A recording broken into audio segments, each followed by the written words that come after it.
So that's one of the things I've said many times. I kind of mean it.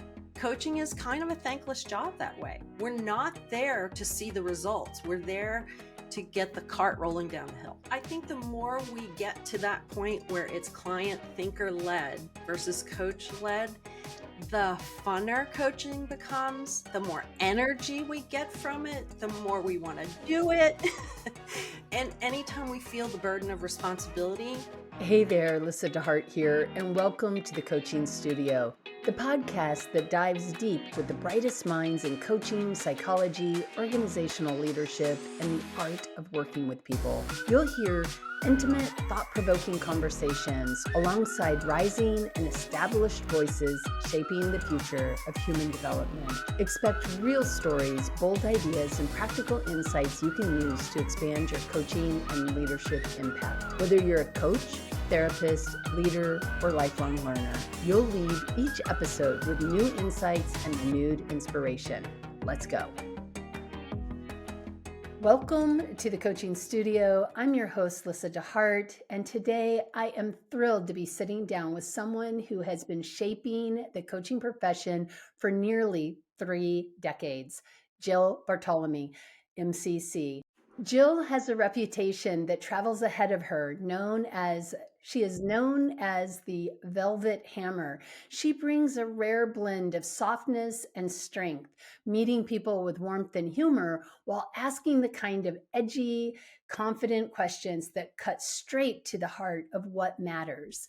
Since beginning her practice in 1996, she's coached and trained thousands of people across the globe, from entrepreneurs to executives, nonprofits to direct sales organization. What I love the most is that there's so much more to her story than coaching. Originally from New Orleans, Jille carries with her a love of fun, joy, and savoring life's small pleasures, probably spices too. You might find her dancing Zumba, cycling along Florida's natural waterways and trails, or kayaking down the Rainbow River. And when she's not outdoors, she's painting abstract art, a practice she describes as vulnerable, meditative, and a way of listening to herself. I am looking forward to introducing you to Jille in our conversation today, and let's see where we may go. Jille, thank you so much for being in the studio with me today. Thank you so much for having me, Lyssa. It really is a privilege to be here with you. In prepping for our conversation, I knew we had a lot in common, but the more I prepped, the more I realized that, we're going to have some fun chatting for sure. So thank you for having me. Oh, super happy to have you here. So I tend to lead off with really, who is Jille before coaching? You've been a coach for a very long time. Mm-hmm. So, I mean, we may have to go back a bit in your memory, but like, who were you and how did you find coaching? So going back and remembering who I am before coaching is very hard at this point. But I can tell you that I was a very spicy redhead. I had my hands on my hips all the time, and I was very bossy. And telling people what to do was my job, I thought. So I've gone through quite a transformation through coaching, and I've learned how to coach 3 times since we started. We kind of keep reinventing the wheel, but really, before coaching, I don't really spend a lot of time there in my heart because I wasn't authentically myself. I was modeling other people, and that, I think, was the very best thing about coaching for me personally, was starting to know who I was and actually enjoying my own company. And I'm not the only one that says that. It's kind of like when you become a coach, you connect with yourself like nothing else. The way I found coaching, I think, is kind of a funny story. I went back to college as an adult to finish up and got my degree in psychology. And just like anyone else in psychology, I thought I was going to be a therapist or a counselor of some sort. And so I started going to those, the sessions where you can sit in. And very quickly, I realized I'm going to lose my job as a therapist before I even get started as a therapist, because I was having thoughts like, look, your mother did the best she could. Okay, let's move on. I just was having a hard time being with people who were dwelling in this pain and this angst. And I'm typically a very compassionate person. So it shocked me when I was having those kinds of thoughts. And then when I figured out how much paperwork was involved, I thought, oh no, this is not for me. So I went on to other things. And a few years after that, I was reading, you remember the Newsweek magazine? And I'm aging myself there, but there was an article in there and it said, need a life, get a coach. And it was a picture of Thomas Leonard sitting in a folding chair outside of his big RV, talking on his giant brick phone, coaching someone. And it said in the article, it said something like, "We're not selling coaching services. We're providing a partnership for people's life and happiness." And by the time I was done with the article, I picked up the phone and called the number, which was for Sandy Vilas at Coach U, and I registered that moment. I recognized immediately that's what I wanted to do. And from then I was hooked. And, I was so thrilled because before that, I'm kind of jumping around a little bit. Before that, I was a young mother and I was trying to figure out how to help people. And I didn't want to wear pantyhose because that was definitely an obligation. If you had an office job, you had to skirts and pantyhose. We weren't out of that phase yet. And I just wanted to be, working to my highest potential and also at home, which was kind of unheard of back then. So the rest, as they say, is history. Yeah. Well, I see you on several factors, Newsweek and pantyhose. And I think it's really sort of interesting your memory of him sitting there in the article on his giant brick of a GI Joe phone, right? Yep, And that really encapsulating this idea of we can work at distance really early on, which is really really. kind of crazy. Hmm. Um, as you think about your own, you definitely are speaking to the fact that you were like, I'm all in, I'm signing up, I'm doing this. Was there a moment in your own journey that really first called you to this work once you started to understand it and your Hmm. understanding of coaching as it's evolved through the years because you've been doing it for such a long time and you're such an integral part Yeah. of even the competencies and the markers and things of that nature? I don't know that there was one moment. I do remember going through, a lot of the coursework back then was very much personal development, and then we applied what we were learning to coaching. So it was a lot different structure. And I do recall feeling the shift within me from not being in control of myself to, like I said, modeling other people's behaviors, to kind of being angry in the world and having my hands on my hips and shaking listen up, to realizing that that was only going to get me so far in my life, but especially in my own sense of happiness and health um, and just being a good person in the world, like Mhm. my definition of that. And um, it was through the personal development work that I kind of became an effective coach. And so I find it interesting. I know we're not there yet, but how we keep kind of pushing that out of the trainings. And to me, that's what coaching really is learning who you are so that you can help other people do the same. It's really interesting that you say that. Kind of a consistent theme that shows up. Not a consistent theme, a theme that shows up. And I Yeah, think it's a theme that is true is you cannot hold the container of a conversation on any unresolved work you haven't done for yourself. exactly. So I think that idea of it first starts with us becoming self-aware of our Mhm. own biases, our own beliefs, our own, Mhm. things that might get in the way, the Yeah, things that hurt us, traumas. Mhm. our traumas. The Yeah. fact that I, at this point, after spending so much time as a trauma therapist, I would say I think 99.9999999% of people have some sort of trauma Sure. history. It might be Absolutely. a small T trauma, but it is still something that might get in the way if somebody were to bring it into the coaching conversation. So I love that you're starting with this idea of the work begins with us. Mhm. And I absolutely agree because I just read an interesting study.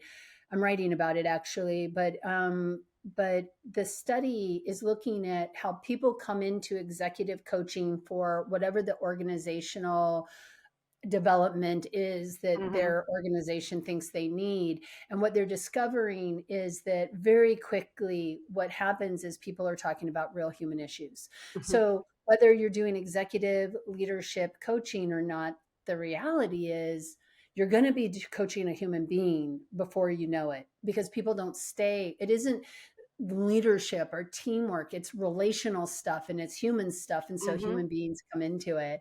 What is your experience? I think you're absolutely right. I have a new client who is an executive, and he keeps saying, it's so funny because every session, I think we're about 5 sessions in, he's like, I know I hired you as a leadership coach and I keep talking about my personal life and I'm sorry. And I'm like, it's okay. This is part of it. And I just have to echo what you're saying is that, I love Marsha Reynolds' book, we coached the, what is the name of it? We The coached person, not the the problem. person, not the problem. And that is what we need to grab onto as coaches and make sure that that remains a focus of coaching. Hmm. Because, as long as we're coaching a person, that is a whole system. And that means all of the traumas, all Hmm. of the joy, all of the pain, all of the happiness is in that one human person. And, we're taught, I don't want to go too far off of that, but the compartmentalizing doesn't really work when it comes to a whole system. It can in the Right. moment, and it can to serve you in a moment, but holistically, we are one thing. And so we've got to coach that person and make sure I like to say this is probably terrible, but that's okay. I say it all the time anyway. And that is that, when we, um, shoot, I lost track. Hang on one second. Something you say all the time: Mm. coach the person, not the problem. When we get a human being in front of us, Yeah, it'll come back. It'll come back. Let's just move on. So sorry. It's gone. and this is what happens when we're coaching people That's too, right. right? Is That's it right. like we get a theme I'm and a then I'm we're a whole like, person too, right? that's And right. things happen, and we can't really be surprised by it or shocked or upset. It just is. And as long as we're with that person in that moment and we're not judging them, we can continue without being perfect. So, Excuse the interruption, Lyssa here. I would like to ask something from you. If you like this channel and you like the content that I'm offering, please do a simple, easy thing for me, which is subscribe to the channel. And on that note, let's get back to the show.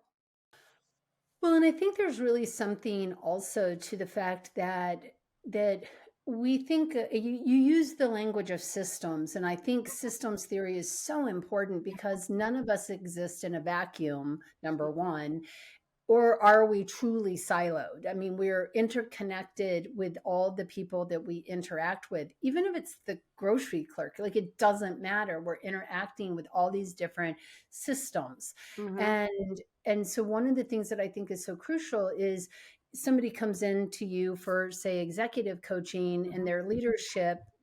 identity and being able to have difficult conversations or whatever it is that they're working on in their leadership skill Mm-hmm. building. And and eventually what's going to come out is the very human systemic issues around whether or not I was like being transparent was safe, or Mm-hmm. whether sharing my opinion was something I had to do in order to be heard, or all of those different things. Mm-hmm. And I mean, I think of like things like micromanaging. How many people micromanage? Probably Mm-hmm. we could all raise our hand depending on what the thing is that Yeah. is going on. But what is that about? And if we don't understand ourselves, what triggers micromanaging for us, and we don't Mm-hmm. understand control issues, it's going to be really difficult to have the deeper, more important conversation about what needs to be let go of in order to trust your people, because you can't actually trust your people because there's some unconscious script that is Mm-hmm. that is driving the behavior. And so I sort of share that out because I think that is really what I'm hearing you talk Mm-hmm. about. The whole systemic human being is going to come into the coaching. Am I hearing you correctly? Absolutely. Okay. Absolutely. And, I've been doing I know you've had, I know enough about positive psychology to be dangerous. I like it. I just haven't dove into it all the way yet. And one of the things that I'm learning about it as I go on this adventure with it is that it's almost always somewhere about being safe or feeling safe. If we don't feel safe, our behaviors are going to be skewed. If we do feel safe, then we can go down a path that serves us. Otherwise, and so we have to figure out, just like you're saying, what are the things that trigger us to feel like we're not safe? And boy, when we can figure that out, the sky's the limit. And I did remember what I was going to say. And I Excellent. jotted it down. So and it's still relative, thank goodness. So what I was going to say is I like to say that the topic, the situation, we call it a lot of different things in the competencies, is an excuse to coach the person. That's yeah, we are getting them to say what the situation is and how they need it to happen and what's been happening in it and what they'd like to see. And we hear all of that so we can then coach the person that's in that situation. Yeah, I love that. So, I mean, the way I tend to say it is we're only ever coaching the person's relationship to their situation. Yes, Right, beautiful. because we're never going to be able to change their situation. The situation is the situation. And Hmm. how many of us have fought against reality and ever won? I haven't met one person yet, right? And No. so, how do we stop flailing against reality and start Hmm. figuring out where we have power? And that's often only in our responses and reactions to the things that are happening around us. Hmm. Are there any moments early or recently in your career where you're working with leaders and the idea of transformation, and it was less about skills and really what are the themes that you see below the waterline that tend to really show up in leadership and executive coaching? It's a really good question. There are definite themes, and uh, you know, I would say I'm trying to think of the ones that are really um, more common. So I would say I get a lot of folks, and I think like attracts like. So what may be common for me might not be common for another executive leadership coach, right? So for me, what I see is a lot of people showing up feeling siloed, feeling completely alone. And it's completely understandable because they can't, they've been at the office 12 to 15 hours. They can't go home and talk to their spouse. They may have a great relationship, but they're not going to talk work, and the situations at work with their spouse. They can't talk up. That's the board.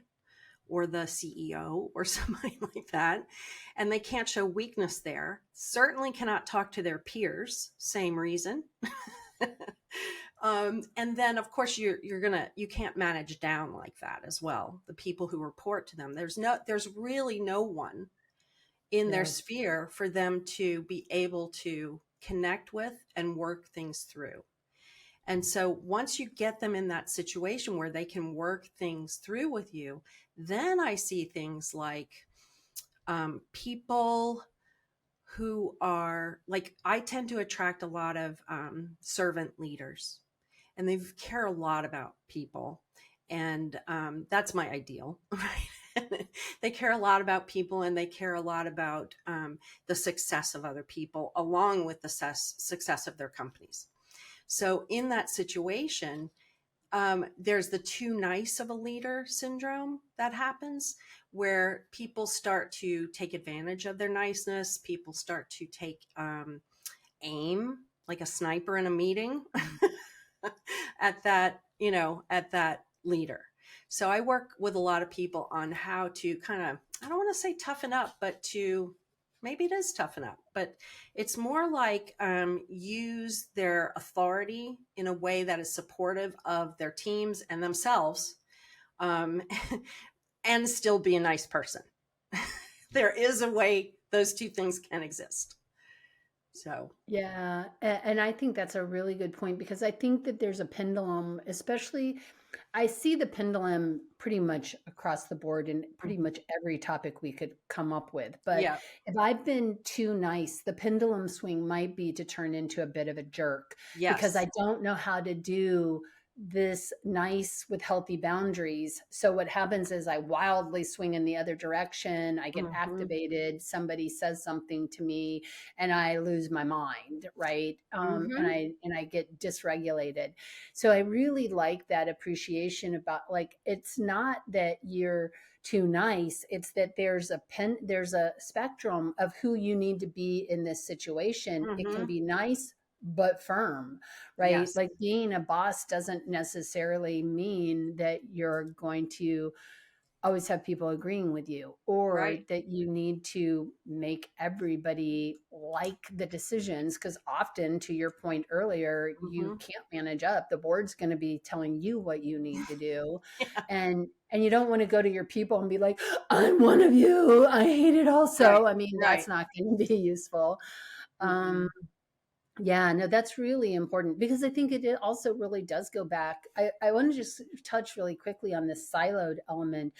I think that is like people are always like, well, I have to provide value as a coach. And I think what Hmm. you're speaking to is that, frankly, the value is in having this space, this safe space and container Yes. to to work on these things, my insecurity, my I'm furious, the this is a Hmm. hard conversation and I don't know how to have it well. I don't know about you. We all grew up in different families. I have a sense that you and I have some similarities because I'm certainly was that six Oh, yeah. year old who, with my hands on my hips, knowing Yes. everything. Hmm. And part of that was my family allowed that, Right. right? And it was And safe. and it was safe to be that way. But the Hmm. other thing was, if I wasn't like that, nobody listened to me. Mm-mm. So it's like, in order to be heard, right? And then it was the thing I had to kind of unpack and figure out because it wasn't a great way to live my life, and No. it was a problem. But but I think that those are exactly the same sorts of things. Like if I was still the 6 year old or 8 year old that I was when I was 6 or 8, running the organization that I run now, I would be a crap boss, Right. right? So great, worked in my family, but the work I had to do in my own coaching was around becoming a better human being Hmm. and learning where that healthy navigation of these things. And I don't even think it's balanced because there are days you have to be a little more like, no, we have a deadline. And then there are other Hmm. days where it's like, you decide. And Right. so you're constantly shifting and moving. When you think about transformations that you've really seen in your own, I'm trying to think of the way to say this. Let me try it Hmm. again. Hmm. Okay. When you think of transformations that you've seen in the work that you've done, and you're really balancing that practical, the organization has come to you, they want X done, they want this leader to show up in whatever kind of way. So these external requirements and the balance with the deeper work the client needs to do, what do you see is that sort of the balancing act between the practical and the personal, I guess? Let me think about that. What kept coming up as you were asking that is that, um, ah, let me think. The way I'd like to share it is that I feel very privileged that I don't put myself in those kinds of positions anymore, Mhm. because they're very difficult for any coach. And I am going to speak to it, but I want everyone to know who's in that situation. Over time, you will have more opportunities and choices not to have to do that unless that's your work. I mean, there are some of us who choose internal coaching, and that's going to be the way it is. So I I choose not to, because I'm very sure that ethically I'm not going to share anything with um, anybody outside of my client exchange. So in the days when I did have to balance those things, I would have very frank discussions. And one of the things that is required of us as coaches at anywhere we're coaching is to be courageous. And I think that balancing, like, I need to make a living. This company has just offered me this gig and it pays really well, and they want a lot of information, or they want me to balance what this leader is doing compared to what they need, is having courageous, transparent conversations with both sides. And even in the same room or the same phone call back then, now it would be the same Zoom room, yeah, the big brick phone. So, and letting them know that the conversations would be absolutely private, and that if that's not okay, I'm not the right coach. And that the value system of the client over the sponsor is what's important to me. And if that ends up working out for the sponsors, good, great. If not, then they'll have to find a different leader, and that's going to be good for everybody anyway. Mhm. So, I I really appreciate that, which is the level of transparency of knowing what your own boundaries are so that you mhm, don't find yourself in a position of, I took on this engagement. The goal was a better working team mhm, only, and then the needing to have the touch bases with the manager, the direct, the supervisor, the director, whatever, that they're the president, that they're kind of um, beneath, checking in on them, or HR for that matter, and that you're just super transparent ahead of time. I really appreciate that. mhm, mhm. What what do you notice allows for people to move in these conversations from the sort of superficial problem conversations below the waterline? So it is super important that they get there.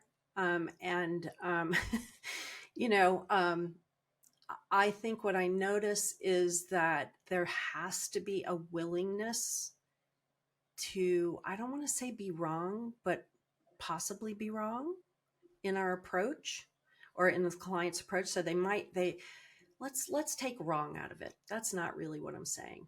So there has to be a willingness to change how they're thinking about things. And if they're not really willing to change the way they're looking at things, which we do run into as coaches, they have a more fixed mindset, then coaching is going to be impossible. In fact, just the other day, I sent out a coachability index, which is an old school tool, but I sent it to everybody in my school and made sure everyone had it, because I heard some feedback of people saying, I can't get this guy to do, and he's not showing up. And I'm like, not everyone's coachable.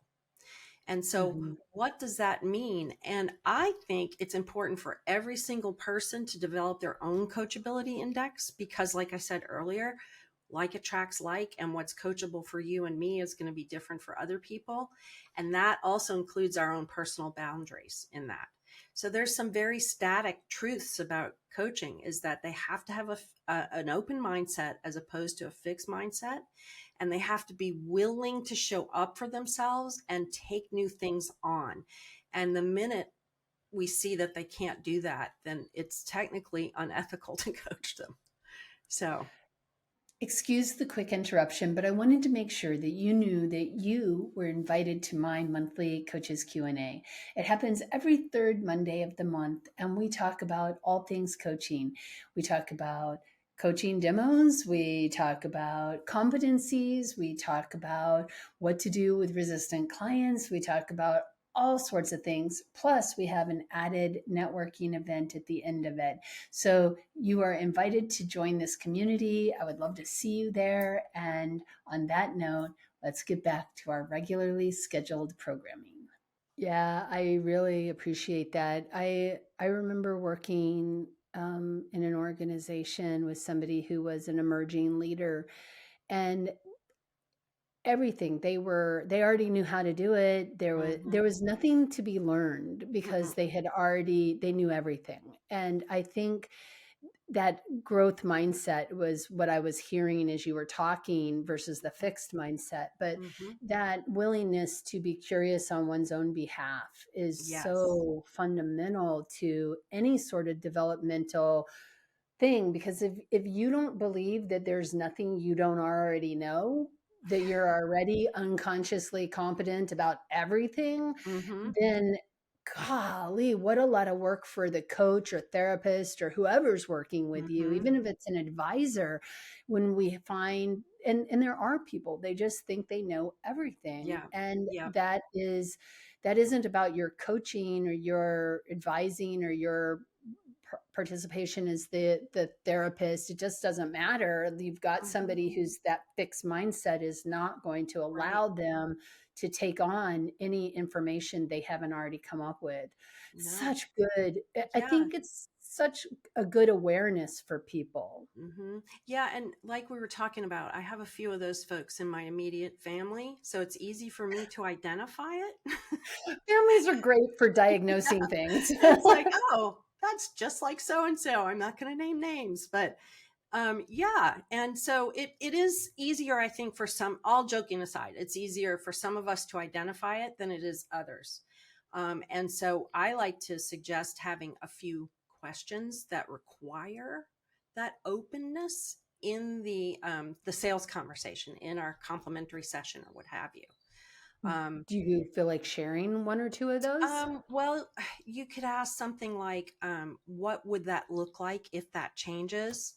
You know, people who have a fixed mindset cannot go there easily. They'll struggle to get there, and some of them can't go there at all because they're very past minded, and so they're looking from here backwards as opposed to someone Oh, who's looking from here forward. So asking them to create a vision or naming what they value means they've never, if they can't name what they value, even something, even if it's hard for them to come up with a value, as long as they do, we know they're open because they've thought about it. And even if it's in that moment, they've thought about it and connected to it. But fixed, open mind frame people, growth mindset people, understand what they value and they can yeah. answer that question. I think there's also something as you're talking that I think would be another litmus test or litmus test, Yes. but is also what have you learned from these experiences that you've Great had? one. And it's Yes. great also if you're dating. So this is a little bit of an aside, but if you start dating somebody and they're like the last person I was with, and they just talk about how terrible they were, that's Hmm. like a big like bleep, bleep, bleep, Yeah. bleep, Yeah. like pay attention. And I think the same thing is true to your point in these sales conversations that we might have with a potential client thinker. is that if they don't know how to have learned from any of the crap they've gone through, Mhm. today apparently is my day to use the word crap. Any of the crap that they've gone through, then that it should be like Yes. neon lights that we may be having a problem, Houston. Yes. And it is hard as a new coach to, number one, identify those things. And number Hmm. two, say no to anybody who wants coaching from you. So I mean, I have compassion for that moment. And I think we kind of all have to go through that to the point where we're like, I'm not doing that again. Yeah. Um, and it's And I okay to think do you're that. right. You're right, which is we need to actually have those experiences ourselves and Hmm. learn from them Hmm. what it is that they have to offer us as far as like, here's my boundary, or I'm fine with the fact. Like, I mean, I will say in my career, I have worked with people who did not want to work with me. Right. They had to, but Right. they did not want to. Hmm. And if you had asked me at the beginning of those engagements how this was going to go, I'd have been like, oh, yeah, this is not going to be a lot of fun. And I have found, not 100% of the time, but at least 80% of the time, if you meet people where they are and you get to Right. know them and you increase safety, that actually those people ended up doing a tremendous amount of work. Hmm. So I wouldn't like, there's no one particular thing that's going Hmm. to be the like, if this happens, then always Right. XYZ. But Right. I think, but I think your point is really important, which is as we're creating engagements with people, we have questions that we're asking that give us information and that align Mhm. with whether or not this is the person that I'm going to be the best working with. So I've been lucky enough over the years to be mentored by Pamela Richard, and she has a saying that we just can't deny its truth. And in coaching, she says, in coaching, the answer is almost always it depends. So, so it depends is often an answer we give to people we're teaching how to coach. So, Mhm. you know, there's no hard and fast rules in terms of engagements and who you bring on and why. But I want to encourage everybody that once they learn that lesson, to remember the lesson. So, like you said, maybe that's a good niche for you as someone who's like struggling in the moment to say yes to coaching. And then you turn them around. And I found that I'm not really good at that. So, Yeah. it depends. It Yeah, really it does. depends. And I think that's probably a fair statement for pretty much everything in the world. Yep. Do I like this or not? It depends. There's more Mhm. factors than one. And I Mhm. think it also really fits with our, ethical behavior is that every situation is unique and needs to be assessed uniquely. Mhm. Um, as an assessor, and you do the whole gamut of assessing, right? ACC, PCC, and MCC. And I What do even do you accreditation. and Mhm. accreditation. Mhm. And so, what do you see? I'm not going there quite yet, but Okay. for people that you're assessing for whether it's PCC, MCC, Okay. what do you see as sort of the biggest growth edge that most coaches need to be paying attention to? First, let me say I appreciate the question. Um, I like thinking of it as a growth edge. And the reason most people have to turn in, I don't want to say the F word, but have to turn in another assessment because the first one didn't cut the mustard. And I do mean a recording and a transcript, Hmm. is that they don't close the session. Um, we For many years as an assessor, we saw people struggling to get the agreement. And I know you're a fan of the agreement. I'm a fan of the agreement. It actually took me they had to twist my arm on that one, because Me I coached too, for but I get 10 it years now. without an agreement, and I kind of liked the effervescentness of not having one. But I get it now. I totally get it. I've been bought in for a long time. And so once we have that agreement, people aren't struggling with that because there's a lot of us who are passionate about it. And I think we're kind of getting drilled as students. It's like, got to get the agreement, got to get the agreement. But now I like to think of the agreement and the facilitating growth piece as a married couple. I mean, they Mm-hmm. are the container for the rest of it. Yeah. And without that end piece, it feels so nebulous at the end. Mm-hmm. And, I'm a personal fan of every single one of the questions that are potential questions in the PCC markers. I teach my students to actually ask every single one of those questions. I won't go off, you can tell I'm passionate about this. So I won't go too far back, but the facilitating growth used to be two different, actually it was, 9, 10, and 11. but also eight. So it was 8, 9, 10, and 11. So it was four Okay. competencies at one point, and they squished them all together. And I kind of wish they hadn't done that, because there was a competency that said creating awareness. And those are the first three markers, or first four markers on the PCC markers. And that is a different competency than the action and the dealing with movement at the end. So if we can ask them, what did you learn in those four questions? And then take that and ask them, now that you have learned that, what will you do with it? Mm-hmm. Then we have created awareness for the client, and we have facilitated their growth from the conversation. And the reason I like that so much is a little bit selfish on the coach profession part, but also for the client. So let me attack the selfish part first. Oh my gosh, the client gets it. They're like, this coaching thing really works. I got so much out of this conversation that now I can do a bunch of stuff with. But if we don't take them through that process, it's still kind of floaty. Like you've been asking them the entire time, you've been asking them powerful questions, you've been reflecting back. They are not paying attention to the growth. They're just paying attention to the thinking, typically. Every now and then you'll hear a client say something like, wow, that was mind bending, like somewhere in 10 minutes, 20 minutes, 30 minutes in. But usually you kind of have to pull those strings for them to be aware of their new awareness. Yeah.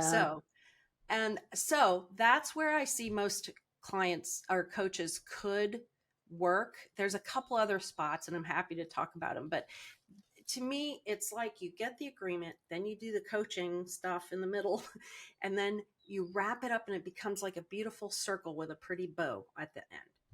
Yeah. And that's where I think most people are missing. Well, and I'll just iterate on that, which is I know for myself, eights, well, 8, 9, 10, and 11, or Yeah. 8 now, Mm-hmm. was really a struggle for me. And I remember my mentor coach saying, well, what do your clients say when you do that? And I was just like, I don't know. And so I had to start asking them, like, after I Yeah. would try it, I would be like, and how was that for you? And kind of to your point, if a tree falls in a forest and nobody hears it fall, did it make a sound? They can have all these insights and awarenesses throughout the conversation, but if we don't Mm-hmm. help them hear the tree that fell or all the trees that fell, they don't anchor that awareness. Exactly. And so after, of course, then I asked my clients to a person.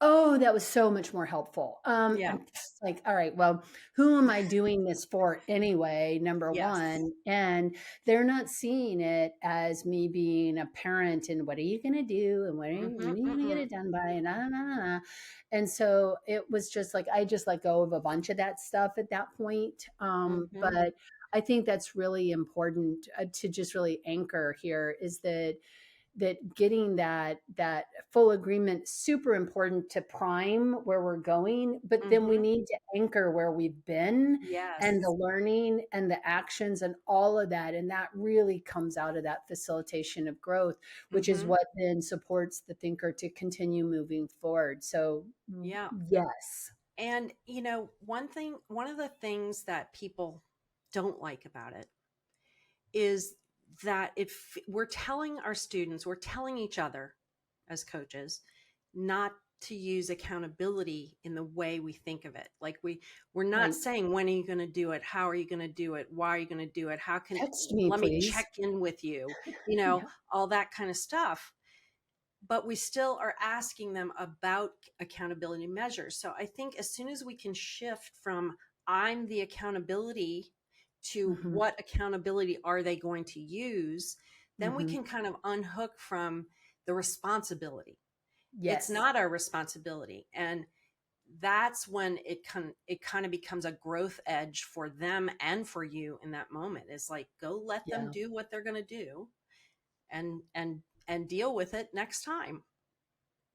Yeah, I was reading something that really resonated for me, and it was that coaching inherently is accountability because you're going to have to come back. You came here, one would assume coming back in a week or Hmm. 2 weeks or three, whatever the situation is, but it's inherently an accountability. So, more important is, Jill, you come up with these insights and these actions. Hmm. How will you hold yourself accountable Hmm. to what your agreements are with yourself? And in Yes. that way, there is accountability, but the accountability is owned by you and not by me, to your Hmm. point. Hmm. Exactly. And we're not inserting ourselves into their lives. And Right. just to kind of piggyback on that, I also hear people starting conversations with, um, you said you were going to do XYZ. How did that go? Well, that immediately puts you in their lives as not as a coach, but as an authority figure. And it Hmm. kind of dilutes the entire relationship, Yeah. because they're going to worry about that question. It's better to start the conversation by saying, where would you like to start? I used to go, okay, so what are we going to work on today? Which is a good question. But now it's, where do you want to start? Because a lot of my clients want to update me, and then I Right. get to celebrate them. And others are like, I want to talk right about this topic. Let's get going. And I never hear about their successes. So that's one of the things I've said many times. And I kind of mean it, but coaching is kind of a thankless job that way. Like we're not there to see the results. We're there to get the cart rolling down the hill. Yeah, yeah. And I really like that. Where do you want to start today? Is so open ended that the thinker's going to choose whatever's most important to them. Mm-hmm. Mm-hmm. And we're not leading them into tell me what you did well over the past 2 weeks, or like, directing them to your point. And it becomes very client thinker led instead of coach led. I love that. And I think the more we get to that point where it's client thinker led versus coach led, the funner coaching becomes, the more energy we get from it, the more we want to do it. 100%. And anytime we feel the burden of responsibility, it takes away the joy from us. Yeah. Yeah, no, I really appreciate that. 100% agree, because if I'm in my head thinking that I need to get you somewhere, I'm not even present with what it is that you're sharing with me. So I'm not having fun because I'm too Yeah. busy worried about what I need to ask you next and And it following some check boxes or and whatever it is. it's so counterintuitive. So Mhm. I want to share that I appreciate, to those of you listening who started recently, like in the last 6 months, the last 6 years. It's hard what we're talking about, to completely let go, because we are trained to provide value our entire lives. Yeah. And now what I'm saying is, the value is the container. That's it. Yeah, and that is so hard. And so, I mean, and Yes. and it's hard. It's funny because I thought, well, I had done therapy for 20 years before becoming like really transitioning into coaching, Mm-hmm. and I thought, oh, well, I'll be great at this. But to your point, we're all socialized to provide value. Oh, Mm-hmm. and I think we're also, and this is in not every culture, but most or many cultures, we all have like this sort of ideas of wisdom and Mhm, sharing of our knowledge and sharing mhm. of our awarenesses and insights and making it easier for people. And I think that that's a kind of hard thing to let go of, Yes. because to your point earlier, they may come in and our ego has to be out of it, in the Yep. sense that it's not about what I know. And it's interesting. So this does sort of bring us into that conversation because of the changes to the competency Yes. around the word knowledge, shares Yes. knowledge Mhm. versus shares insight. And I would love kind of your take on that change. And for those of you who are not coaches, ICF updated their competencies and they've made a few changes. And this is just one that seems to have put coaches into an uproar of Bit of a conversation. tizzy. Yeah. Yeah, a bit of a tizzy, a swirl, let's A call it. Yes. swirl. And we all are kind of choosing sides, right? Or not, but Or not. it's an interesting Yeah. question. So the question really is around the word knowledge. So there is a competency where I can't even remember exactly what it says, Lyssa, but anyway, we've reintroduced the word knowledge, that we get to share our knowledge. And having served as a subject matter expert on other things, I wasn't on this particular one. I can tell you that part of what the ICF tries to do is make sure that things are valuable and identifiable and translatable into as many languages as possible. Mhm. And so I'm not sure, but something in me thinks that there may have been some of that around this word knowledge. And also going back, I may have mentioned earlier that I used to teach a class called Advising in Coaching.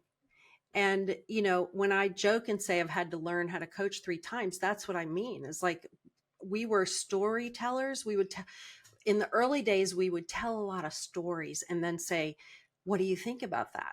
And then we were told no more personal stories, no more, don't do that. Don't give quotes, don't assign books, and that's kind of what we were doing. So, and I get it. It's an evolution and I think it's a lot better. But then to reintroduce this concept of knowledge kind of excites me because I do know a thing or two. I have been around the block on my skateboard a few times. I have had very traumatic experiences that I have used resilience through, those, and all of that is helpful. I think the concept here is to use the coach approach if you're going to impart knowledge of any kind, even if it's a Mhm. personal insight in the moment. It has to be done using the coach approach. And so I'm all for the knowledge piece. I think, again, you're going to hear me say this a lot, but we have to be transparent. We have to say, here's a bit of knowledge that I have. I'll tell you how I learned it. And what do you think about it? But Mhm. taking over an entire 10 minutes of conversation, we're talking 2 sentences max. We're not teaching stuff. We're not, like, for instance, if I wanted to share the concept of resilience with someone, I wouldn't say, well, this was developed by Martin Seligman in the 90s and yada, yada, yada. And I'm not going to teach the concept of resilience. Right. I'm going to say there is a concept out there about resilience. What do you know about it? Mhm. How has it shown up for you? So I'm back to coaching almost immediately after interjecting my knowledge. So Yeah. that's how I think we can use it, which isn't really much different than how we are currently doing things. So Mhm. I am not one that got super kerfuffled about it, Yeah. because we're always going to use the coach approach anyway. And I think we do have things to share, and I'll be happy to teach my students how to share it. Mhm. So that's the side of the fence I'm on. Yeah, I mean, I think, well, I like the word insight, but Hmm. I went down the Chat GPT rabbit hole on what insight means and what Hmm. knowledge means in a bunch of different languages. And I think that one of the things that came out of it, and this really speaks to ICF makes changes that Yes. have to do with sort of making something more meaningful Global. across a lot of Mm-hmm. boards. But one of the things that had come up within the ChatGPT conversation was that knowledge was easier to measure than insight, which Yes. is sort of interesting, even Mm-hmm. if the knowledge is an insight, right? Like it's Right. still like you can share an insight and that would be sharing knowledge. Mm-hmm. Or if you're like noticing a person's face, like I Mm-hmm. see you nodding your head right now. What are you noticing? Right? Like that's Right. a That's a sharing and knowledge. observation. It's a Mm-hmm. knowledge. Mm-hmm. And so there was sort of the clarity for assessors. Mm-hmm. And I think there was also that insight risks being interpreted as some sort of Magic. deep truth about or magic, right? Yeah. Or Mm-hmm. more mystical, although that's not always true either, Mm-mm. because Mm-mm. depending on the language, it may actually just mean looking into something. Right. Right. Um, and so I think it was just I think in the place that I'm kind of coming to is that it is an interesting decision to do. I don't really have a horse in the race on it, and that there may be some valid reasons when you think of Mm-hmm. it as a cross cultural way of Yes. looking at this across a planet versus just sort of a Western perspective Right. of what an insight is versus sharing knowledge. Because Exactly. And we for weren't in on those conversations and we don't know what we don't know. But I know you probably already heard, but maybe some of your listeners haven't. The most egregious change or thing that had to be changed was at some point we had a competency called trust and intimacy. oh And yeah, in some languages, intimacy doesn't have a translation outside of sex. So, right.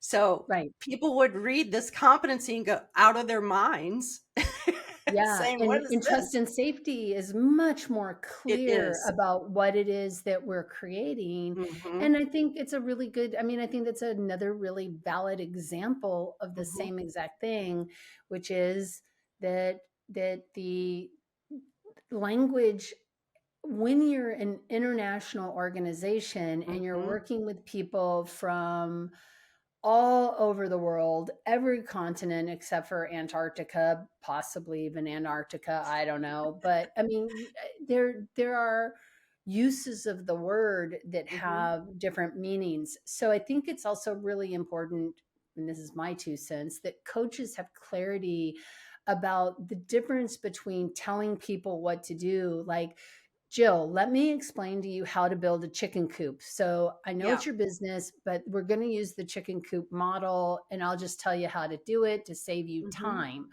versus I'm sharing, something I'm experiencing in this conversation, and this is how I've seen it happen also, where and you've probably experienced this as well. People come into the coaching session and they're like, I really need your feedback on some of these things that I'm Mm-hmm. thinking about. Mm-hmm.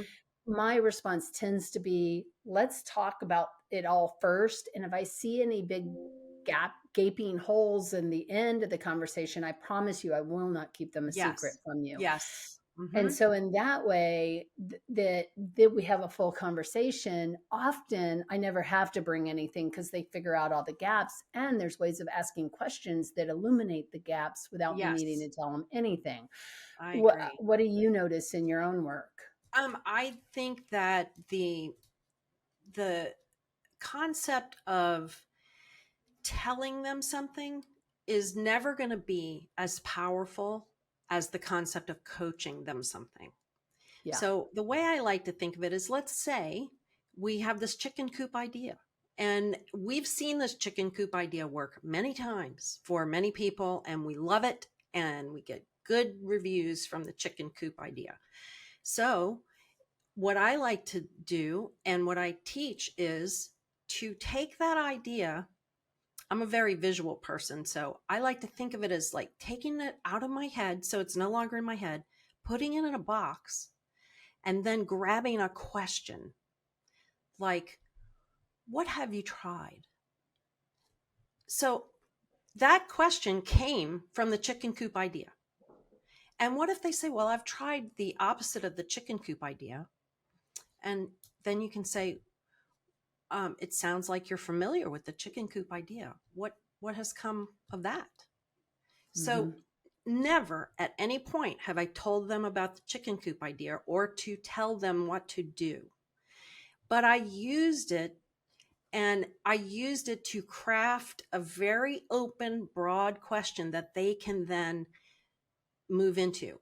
The trick to that is to let go of the outcome, because they might not come up with the chicken coop at all. And we're okay with that. We're using those things as little taps on the shoulders, as nudges, and that's all they are. Yeah. And I mean, what you're saying, I think, is really important from the standpoint of don't assume anything. Mm-hmm. Don't assume that they don't know about the chicken coop method. Why don't you start asking questions? I mean, that's a big part of it. You know, often if we can just ask enough of the right kinds of questions, Yes. people will tell us what they need or what they know or how they use stuff or where their struggle is. And Mm-hmm. our job is really to learn how to listen better. And I think, and that's my only struggle with the whole knowledge versus Yes. insight thing, Yes. is that I think for a lot of people, and maybe only in Western culture, it'll be, oh, now I've got carte Yep. blanche or Mhm. blanche or however you say it. But I have this freedom to be able now to just tell people what I think they need to know. And I think that a coach who does that is running a very real risk of, one, contaminating the space, but also how many times, I don't know, I mean, think about it for yourself. How Mhm. many times have you given somebody some brilliant piece of advice only to have them go, yeah, I tried it, it didn't work for me? Mhm. That's, I mean, a lot when I was younger. Yeah, But because that was a question, yeah, like, "Have you tried yeah, this, that, and the other thing?" "Yep, right. yep, yep. No, it Yep. didn't work." Yeah. And when we do that, we take the responsibility of the outcome. So the client, Yes. our friends, whoever we do that to, notice I say to, because it doesn't allow empowerment. We're doing this to them. Whoever we do that to now is dependent on you. If it came out well, they do not take responsibility for it, which means they're not empowered. If it comes out terrible, then it's your fault. Lyssa, you and your bad idea got me into trouble.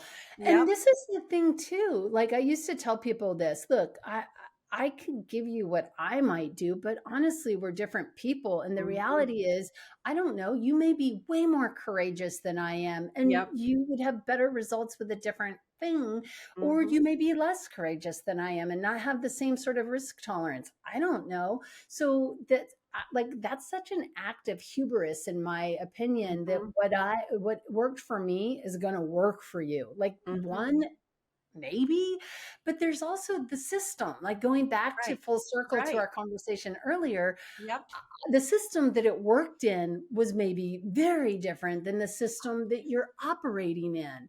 And Hmm. so if we don't help people draw out what they're capable of being courageous to step into within the circumstances they find themselves, we may be asking them to jump out of airplanes without like fully checking the parachute, right? Like we don't want to Exactly. do that to people. Hmm. And to your point, we steal their opportunity of learning.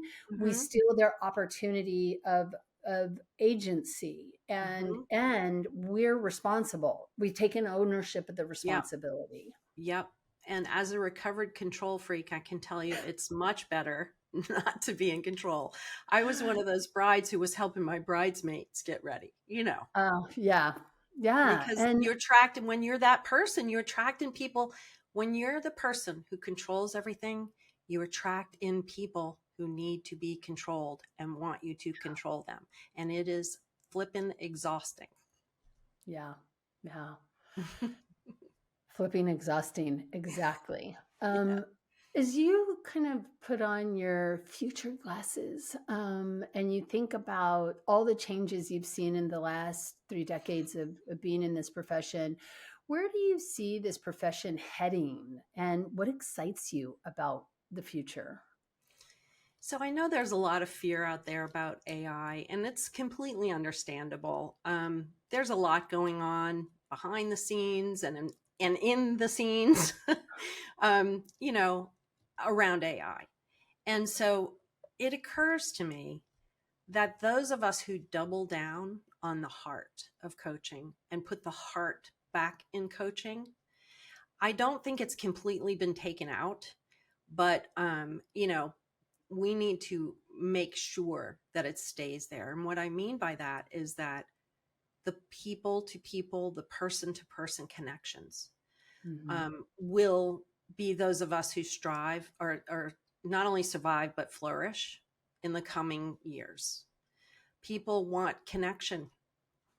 Um, you know, we could go through history, but the last 10 years or so have been quite crazy in terms of us disconnecting from one another. We're more connected than ever, and yet we can go days without seeing another human being except the people in our house. Yeah. It is why, and that's pretty much across the globe. Yeah. And so those of us who double down on connecting and being the human who is the partner, I think we're going to do quite well. Yeah, I agree with you. I think, this also speaks to why you cannot just be a performance only, outcome only coach, Mm-hmm. because AI can do that for you Mm-hmm. already.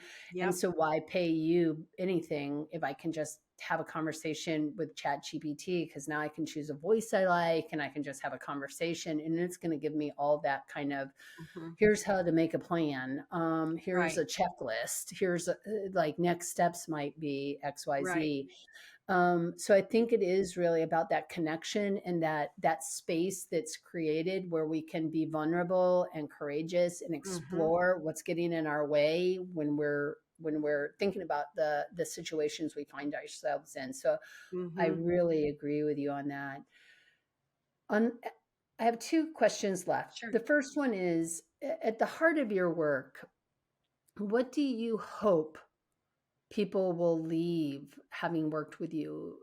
What do you hope for them that they leave working with you taking? So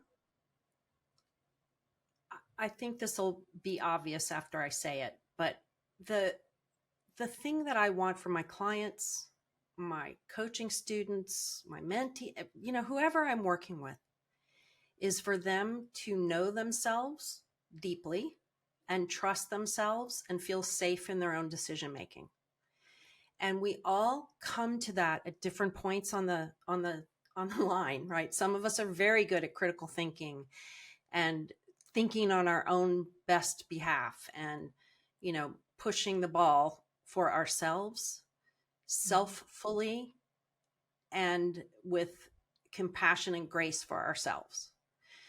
And some of us aren't. So those people we're going to need to work with a little bit more to get them there. But I always like to think of when I'm coaching a leader that I'm coaching myself out of a job in a few months because I'm literally showing them through the way that I'm coaching them how to think for themselves on their own behalf.